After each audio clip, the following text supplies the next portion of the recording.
Bien, ¿qué es un genoma? Un genoma se define como el conjunto de todas las secuencias de ADN de un organismo. El conjunto de todas las secuencias de ADN de un organismo. Bueno, entonces recordemos que el ADN son elementos de diferente tipo que se encuentran formando una fila, igual que las proteínas. Entonces, como son diferentes tipos de elementos, podemos formar textos, podemos incluso escribir, ¿cierto? Y se pueden formar textos con algún tipo de significado, o sea, un lenguaje. Así como nosotros tenemos los textos de un libro en español, que están compuestos por un abecedario de unas 26 letras, creo que son, y entonces alternar en diferentes órdenes esas letras le dan diferente sentido al texto, ¿cierto? O sea, podemos escribir, es un lenguaje. Lo mismo los genomas, son lenguajes, se puede escribir y tiene algún sentido lo que se encuentra ahí, ¿verdad? O sea, esa secuencia, el orden que siguen los nucleótidos, tiene algún tipo de sentido, sirve para algo. Y el conjunto de todas esas secuencias es el genoma de un organismo. Bueno, desde el punto de vista de la genética, no decimos nucleótidos, sino que decimos pares de bases. Para referirnos a un genoma hablamos de pares de bases, no de nucleótidos. Entonces, el genoma humano tiene 3.000 millones de pares de bases en total. O sea, 3.000 millones de nucleótidos. Ese es el genoma completo nuestro. Es como que tengamos un libro con 3.000 millones de letras.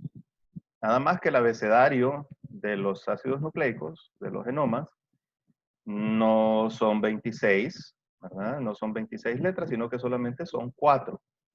Pero igualmente con 4 letras podemos escribir lo que sea. Si las computadoras lo escriben con 2, o sea, con un 0 y un 1, y escriben todo lo que sea con esas 2 letras, entonces con 4 también se puede escribir muchísimas cosas, cosas que tienen sentido.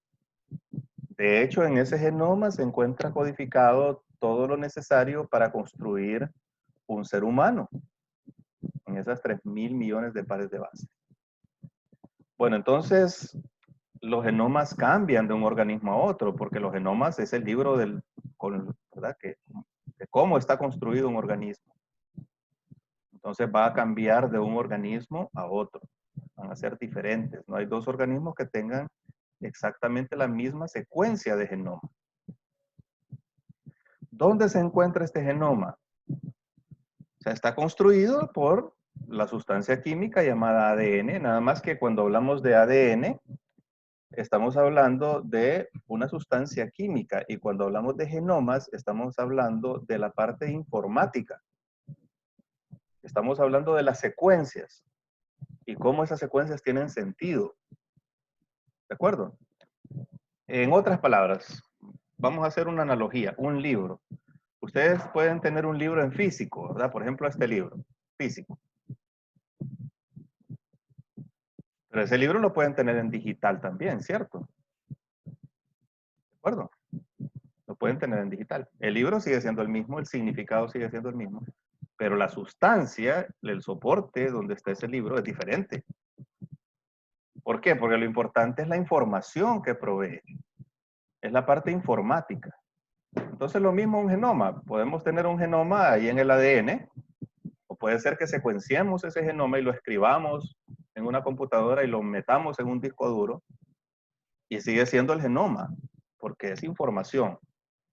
¿De acuerdo? Entonces cuando hablamos de ADN estamos hablando de un sustrato físico que es donde se encuentra la información genética, es donde se encuentra el genoma, pero el sentido de la palabra de genoma es informático, no es bioquímico, ¿verdad? Cuando hablamos de la bioquímica hablamos de los ácidos nucleicos, fue lo que hablamos en la última clase, un poquito sobre ácidos nucleicos. ¿De acuerdo?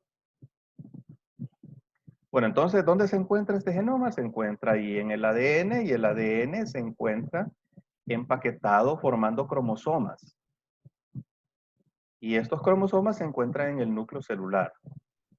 Y entonces tenemos dos genomas completos. Un genoma que nos heredó nuestro papá y otro genoma que nos heredó nuestra mamá. Entonces tenemos dos genomas completitos, porque somos organismos diploides. Por eso tenemos un par de cromosomas de cada uno. Entonces todo un genoma está empaquetado en 23 cromosomas. Y el otro genoma está empaquetado en los otros 23 cromosomas. Uno nos los dio el papá y otro nos los dio la mamá. Entonces tenemos en total 46 cromosomas. Para hacer una analogía, imagínense entonces, o sea, ¿por qué los cromosomas? ¿Por qué el ADN no está solito ahí, verdad? Toda la secuencia, la doble cadena de ADN, una sola ahí y nada más. Bueno, porque conviene que el ADN esté empaquetado de determinada manera, formando cromosomas para ciertas funciones mecánicas. Por ejemplo, durante la mitosis, durante la división y durante la replicación. Entonces, se necesitan estructuras físicas que tengan alguna acción mecánica, alguna función mecánica, y estos son los cromosomas. Por eso el ADN, por eso todo el ADN de nuestro genoma se encuentra empaquetado formando cromosomas. ¿Y por qué no un solo cromosoma? Porque son 23 cromosomas y no solamente uno. Bueno, bien sencillo, es el mismo sentido. Es el mismo sentido, permítanme un segundo. Es el mismo sentido. Si ustedes tienen un libro muy grande, no van a meter ese libro en un solo tomo, ¿cierto?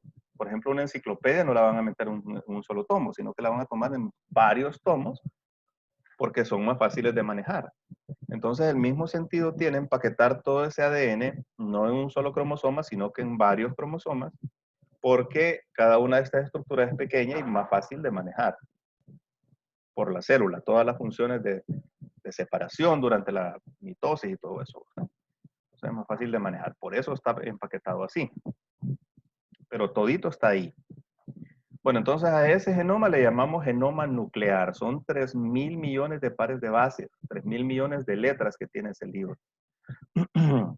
Cuando hablamos de genomas, les dije, no hablamos de nucleótidos. No hablamos de nucleótidos, hablamos de pares de bases. Desde el punto de vista de la genómica, que es informático, hablamos de pares de bases, no de nucleótidos. Nucleótidos es la parte física, pero pares de bases nos referimos a las letras en sí, ¿verdad?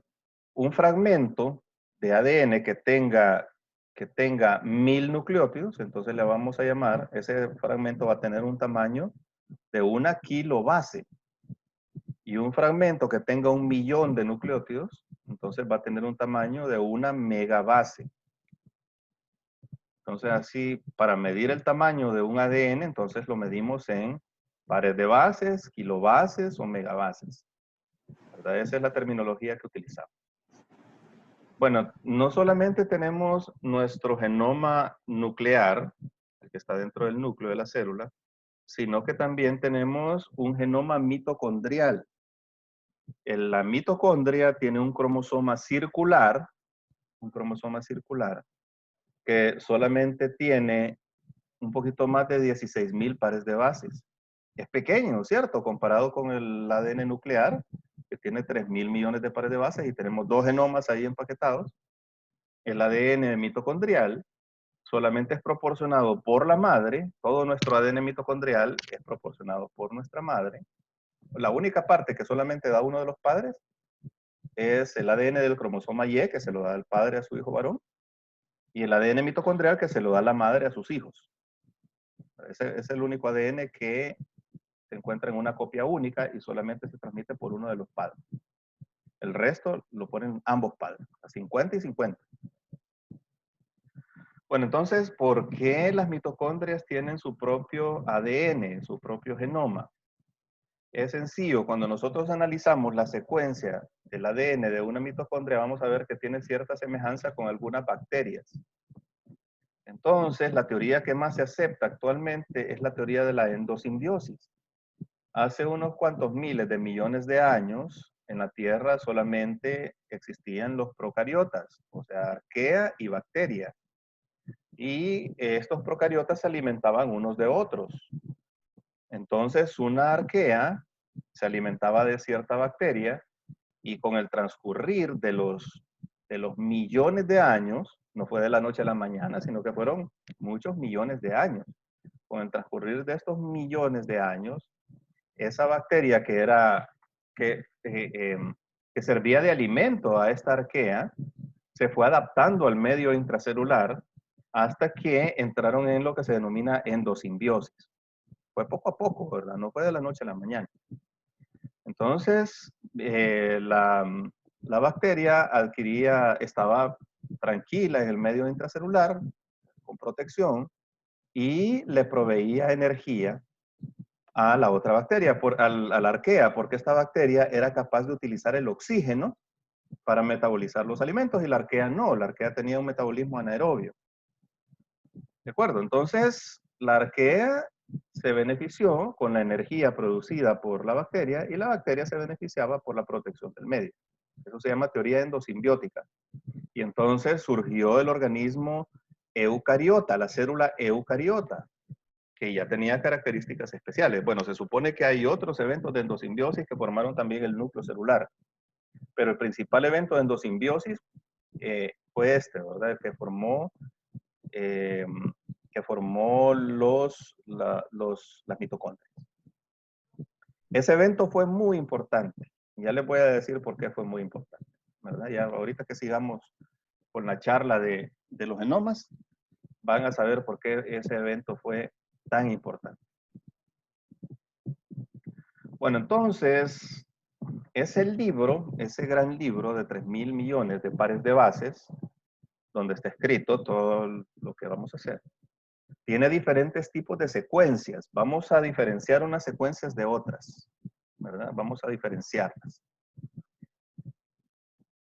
Una pequeña parte de ese genoma, menos del 5%, ¿verdad? Menos del 5% de ese genoma,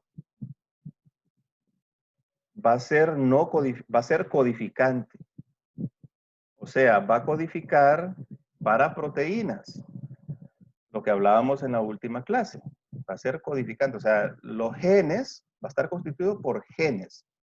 Los genes codifican para proteínas. ¿Recuerdan que les había dicho yo en la última clase que si una proteína, por ejemplo, era una casa, entonces el gen que codifica esa proteína es como los planos de esa casa, ahí está la información para construir esa casa. En la secuencia de ese gen está la secuencia de la proteína escrita, codificada. La menor parte del genoma, menos del 5%, son genes. Entonces la mayor parte del genoma es no codificante. Tenemos más del 95% de genoma no codificante. ¿Para qué sirve ese genoma entonces? O sea, ¿cuál es el sentido que esté ese montón de ADN ahí, que supuestamente no está codificando para proteínas? Entonces, ¿para qué sirve? Cuando nosotros vemos los procariotas, cuando nosotros analizamos el ADN, el genoma de una bacteria, nos vamos a dar cuenta que la bacteria casi no tiene ADN no codificante, casi todo su ADN es codificante, ¿verdad? Casi todo su ADN es codificante. ¿Y por qué entonces los organismos eucariotas metazoarios como nosotros tenemos tanto ADN no codificante? Al principio, cuando se descubrió todo esto, se pensó que ese ADN no codificante era un ADN basura y se le llamó así. En inglés se le llamó junk DNA, ADN basura. Porque siempre no está haciendo nada, ¿verdad? ADN no está haciendo nada. Lo único que sirve es la parte que codifica para proteínas. Poco a poco hemos ido descubriendo que eso no es así. Que no es así. Que mucho de ese ADN, si no la gran mayoría de ese ADN, sí tiene utilidad. Es muy útil. Bueno, entonces, ¿para qué sirve ese ADN? Ese ADN, por ejemplo, tiene, digamos, las dos funciones principales de ese ADN, o de gran parte de ese ADN, es función reguladora. Una función sumamente importante en los organismos multicelulares. Regular qué gen se va a expresar, o sea, qué gen se va a activar, qué gen va a ser transcrito en un tipo celular específico para que esa célula produzca las proteínas que necesita. Entonces, ese ADN regulador sirve para eso, ¿verdad? Para regular las funciones de los diferentes tipos celulares en todo el organismo. O sea, repartir adecuadamente las labores de las células en todo el organismo para poder formar un ser humano completo. Entonces, esa es una de las funciones del ADN no codificante. Otra función que tiene otras secuencias de ADN no codificante es función estructural. A algunas secuencias de ADN se le unen proteínas para poder formar los cromosomas. Entonces tiene una función estructural. Y hay otra gran cantidad de ADN que todavía no se conoce su función a ciencia cierta. No se sabe para qué sirve. Y probablemente también haya una gran cantidad de ADN que en realidad sea basura, sea ADN basura, ¿verdad? Entonces sí hay ADN basura, pero ese ADN basura tiene utilidad. Desde el punto de vista evolutivo tiene utilidad. Vamos a ver qué utilidad tiene. Esas secuencias reguladoras, esas secuencias estructurales, ¿cómo surgieron? ¿Por qué surgieron? Bueno, en primer lugar, las bacterias no tienen la suficiente energía, como no tienen mitocondrias, no tienen la suficiente energía como para darse el lujo de tener ADN no codificante. Todo su ADN, un poquito nada más, todo su ADN es codificante y tienen un poco de ADN regulador, pero la mayor parte de su ADN es codificante, codifica para proteínas. ¿Por qué? No se pueden dar el lujo de tener un fragmento de ADN que no sirva para nada. Pero al surgir el organismo multicelular, los metazoarios, o los organismos multicelulares en general, entonces esos organismos ya tenían mitocondrias. Y por ejemplo, si hay alguna mutación que hace que se duplique una parte del ADN, aunque no sirva para nada porque ya hay una parte que hace lo mismo, entonces esa mutación no va a ser un inconveniente porque la célula tiene suficiente energía para replicar ese ADN y no sufrir consecuencias. Entonces esa energía adicional que tuvieron esos primeros organismos sirvió para eso, sirvió para tener ADN adicional, ADN basura, con el que la evolución pudiera experimentar y pudiera ir adquiriendo nuevas funciones. Y eso permitió esas nuevas funciones, por ejemplo, de regulación, permitió ese salto de organismos unicelulares a organismos multicelulares. O sea, permitió la evolución hacia los metazoarios y los organismos multicelulares en general. Entonces ese ADN basura no es que es del todo basura. Desde el punto de vista evolutivo, siempre se necesita. Siempre se necesita. Así experimentamos los organismos para ir evolucionando hacia niveles más altos de complejidad biológica. Bueno, entonces básicamente esos son los dos tipos de ADN, de funciones que tiene ese ADN no codificante, función estructural y función reguladora. El ADN que tiene función reguladora, generalmente lo que pasa ahí es que hay proteínas que se llaman factores de transcripción que se unen ahí a esas secuencias y entonces de esa manera regulan la transcripción de genes, ¿verdad? Así es como sucede. Entonces regulan la transcripción de genes. Bueno, entonces otros tipos de secuencias. Vamos a clasificar también los tipos de secuencias en secuencias únicas. Permítame un segundito nada más. Bien, entonces estábamos clasificando el ADN en ADN de copia única y de ADN repetido. Entonces, ADN de copia única, tenemos genes de copia única y tenemos genes también que se encuentran en múltiples copias. Y tenemos otras secuencias que se encuentran en múltiples repeticiones también. Estas secuencias a veces tienen nombres, ¿verdad? Según el tipo de secuencia, entonces tienen nombres. Así como los genes tienen nombres, ¿cierto? O sea, una proteína tiene nombre y el gen que codifica esa proteína tiene un nombre también. Entonces, estas secuencias muchas veces tienen nombre. Entonces, ejemplos de ADN repetido. Vamos a dar algunos ejemplos de ADN repetido. Los micro y los mini satélites. Micro y mini mini satélites. Los microsatélites son secuencias que van entre 2 y 10 pares de bases repetidas un n número de veces. Por ejemplo, puede ser que sean 5 pares de bases y esas 5 pares de bases puede ser que estén repetidas 20 veces en un sitio específico del genoma. Y ese es un microsatélite y ese microsatélite va a tener un nombre determinado. Entonces tenemos muchos microsatélites en el genoma, muchos. Y tenemos también mini satélites, que es lo mismo, pero son secuencias entre 10, más de 10 hasta 50 pares de bases y están repetidas un n número de veces. Esas secuencias las utilizamos en la actualidad porque son muy polimórficas, o sea, son muy variables. Después vamos a ver el término variabilidad. Las utilizamos todavía en genética forense y en pruebas de paternidad. Utilizamos ese tipo de secuencias. No todas, utilizamos algunas, ¿verdad? 18 a 23 secuencias de esas para hacer una prueba de paternidad. Pero también se encuentran muy distribuidas en el genoma. Hay muchos de estos microsatélites y mini satélites. Otro, ADN viral. ADN viral. Bueno, los virus, cuando no se infectan, algunos tipos de virus,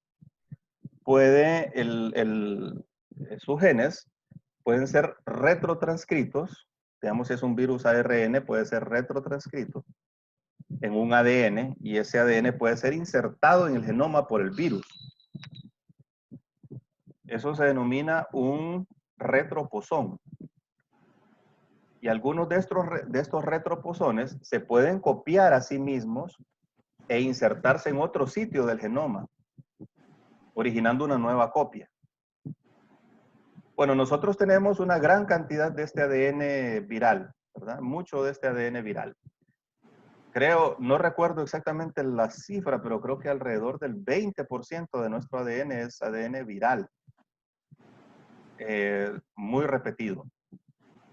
Hay dos tipos de secuencias que son virales. Los line, que significan, pongan silencio en el micrófono que se oye reverberación.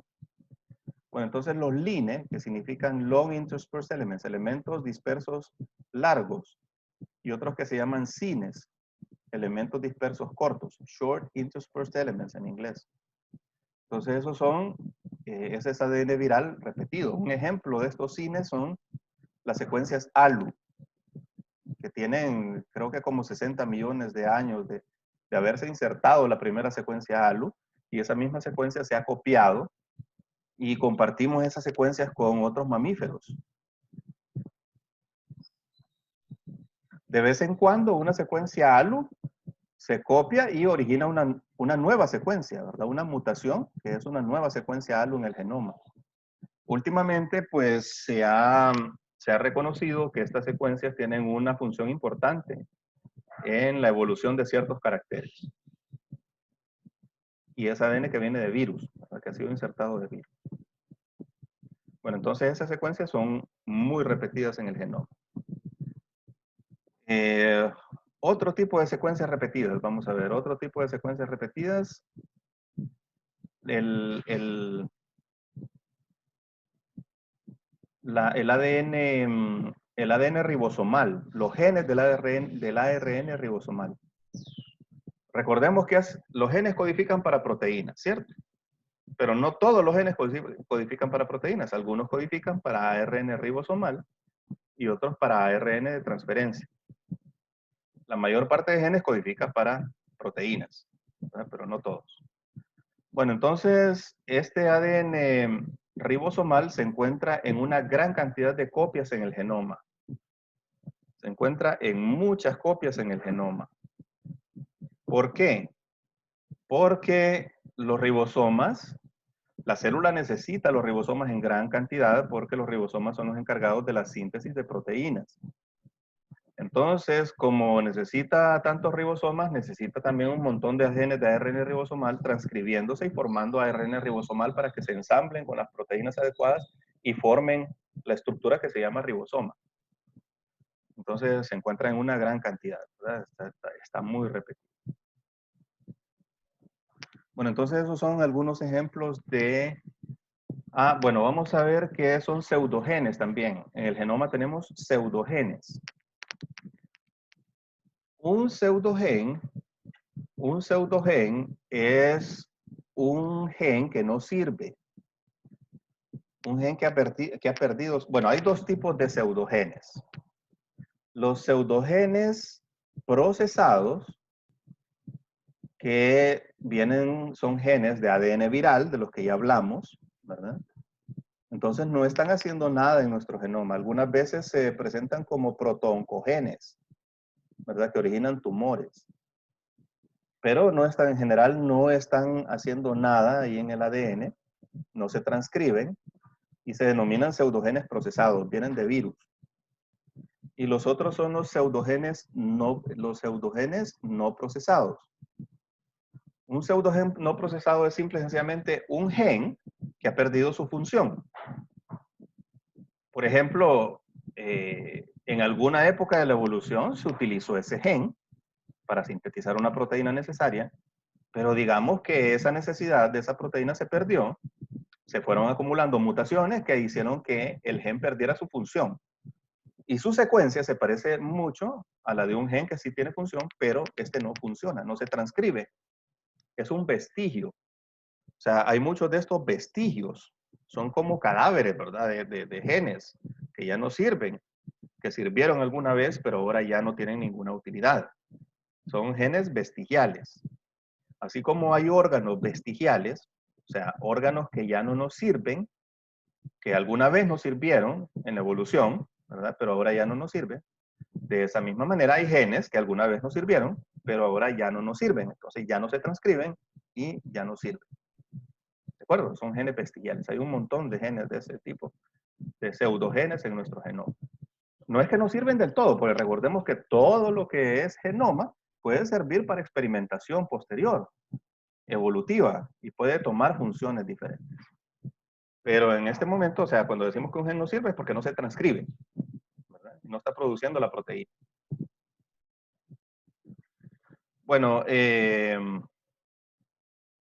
vamos a compararlo con algún órgano vestigial, ¿verdad? Hay órganos vestigiales, hay órganos que ya no nos sirven, que nos sirvieron alguna vez en la evolución, pero ahora, hoy en día, ya no nos sirve. ¿Alguien sabe de alguno de esos órganos? El apéndice. El apéndice, correcto. ¿Para qué sirve el apéndice?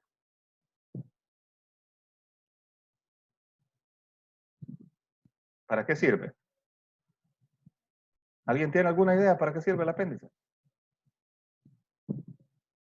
¿Mm? Para nada, doctor, no sirve. Para nada. Bueno, no, sí sirve. Tiene una utilidad. Vamos a ver quién me dice cuál es esa utilidad. Una sola utilidad tiene. A ver quién me dice.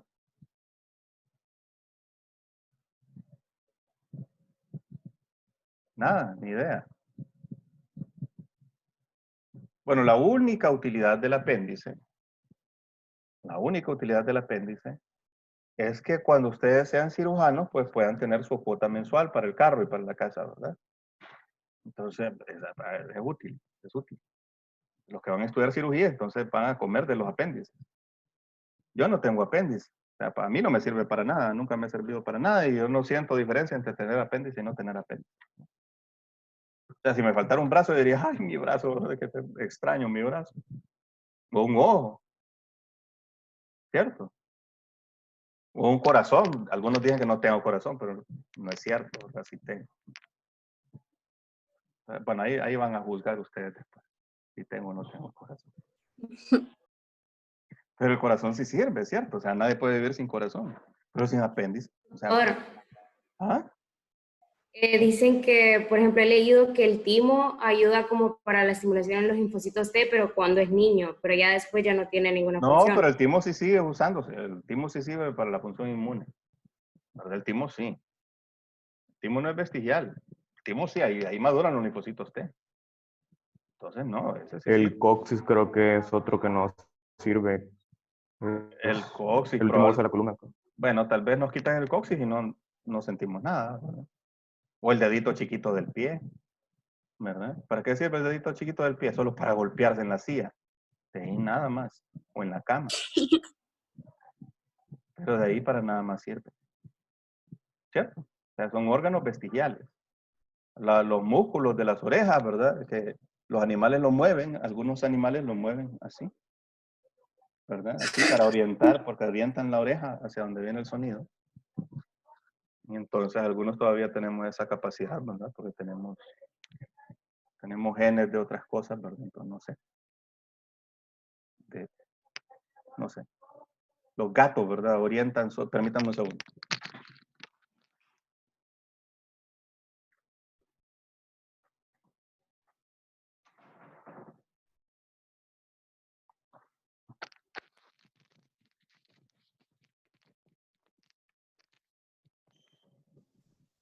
Doctor, ¿no serían Dígame. así como también como las costillas flotantes? Porque hay una gente que las retira, o sea, se las quita por... Y no sirven, sí. Y probablemente un tórax de un primate sí sean importantes esas costillas, pero nosotros ya no. Bueno, el apéndice se supone que era un intestino más largo porque los primates necesitan, otros primates, no nosotros, ¿verdad? Necesitan un intestino largo para poder procesar toda la cantidad de fibra que se come. Pero nosotros comenzamos a cocinar la comidita y nos volvimos delicaditos, ¿cierto? Todo cocinado y con fuego, ya no comíamos esa cantidad de hojas y, ¿verdad? Entonces el intestino se fue encogiendo y haciéndose más sencillo porque ya no necesitaba procesar tanto todo ese montón de fibra. Y quedó un vestigio que es el apéndice, ¿verdad? Eso se supone que es, Doctor, dígame. ¿y las amígdalas? Las amígdalas, parte del sistema inmune, tienen cierta función. Nos quitan las amígdalas, sobrevivimos, ¿verdad? Aunque nos da un montón de faringitis, pero sobrevivimos. Entonces, Doctor, ¿y las muelas del juicio que le dicen? pues fíjense que dicen que son órganos vestigiales, pero yo creo que no. Yo creo que lo que pasa es que mucho tiempo, o sea, lo que pasa es que antes perdíamos la dentadura bien temprano, ¿verdad? Y entonces esas muelas servían de sustituto. Eso es lo que yo pienso, ¿verdad? O sea, sí puede haber algún sentido evolutivo. Si nosotros perdemos varias piezas, entonces que salga una muela adicional, pues nos está compensando eso. Nos está ayudando a masticar mejor la comida. Entonces, eso sí, tal vez sean vestigiales actualmente y nos la sacan y no tienen ninguna repercusión, ¿verdad? Pero, porque ya no los necesitamos, ¿verdad? Ahora tenemos hasta prótesis, ¿verdad? Ya ni dientes necesitamos, pues nos meten un tornillo, ¿verdad? Con una muela. Ya eso se va volviendo vestigial porque ya no se necesita evolutivamente. De repente, dentro de unos cuantos miles de años ya no vamos a tener ni dientes, sino que desde chiquito nos van a meter algo ahí a saber, ¿verdad? No sé cómo vamos a evolucionar. Pero la cuestión es que siempre que no se utiliza algo se va perdiendo, se va degradando porque va acumulando mutaciones. Ese es algo natural en la entropía. Todo se va gastando, todo se va perdiendo con el tiempo, a menos que se le dé mantenimiento. Y el mantenimiento se lo da la selección natural. Si se necesita algo, entonces es escogido lo mejor, ¿verdad? Pero si ya no se necesita, entonces termina desapareciendo y esos son los pseudogenes. Son vestigios de genes, ¿verdad? Son genes que ya no se utilizan. Por ejemplo, un gen de la betaglobina, ahí en el clúster de las globinas hay un pseudogen. Y hay un montón de pseudogenes en nuestro gen. ¿Alguna pregunta de lo que hemos visto?